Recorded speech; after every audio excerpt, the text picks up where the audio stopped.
স্বার্থপর এই দুনিয়া খোদার কসম কারোর জন্য থামে না, বড় স্বার্থপর। হ্যাঁ, যেদিন বাপের জানাজা পড়ে, যেদিন বাপের লাশ কবরে দাফন করে, সেদিনও বংশধর সন্তান ছেলে মেয়ে ঘন্টাখানিক 2-4 ঘন্টা কাইন্দা কাটটা হইল, রাতের বেলা ঠিকই ভাত খায়। হ্যাঁ, পাশের ঘর থেকে খানা আনে, ওরা ঠিকই খায়। স্বার্থপর দুনিয়া থামে না রে ভাই, থামে না দুনিয়া। ওই জন্য আমাদের কারোর জন্য থামবে না। তুমি আমি মরে গেলে শেষ।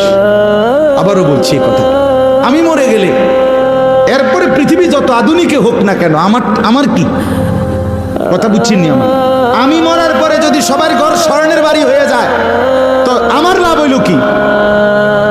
আমার মৃত্যুর পরে যদি সব মানুষ আধুনিক হইয়া সাঁদের দেশেও জায়গা, আমার ফায়দা কি? আমি তো না,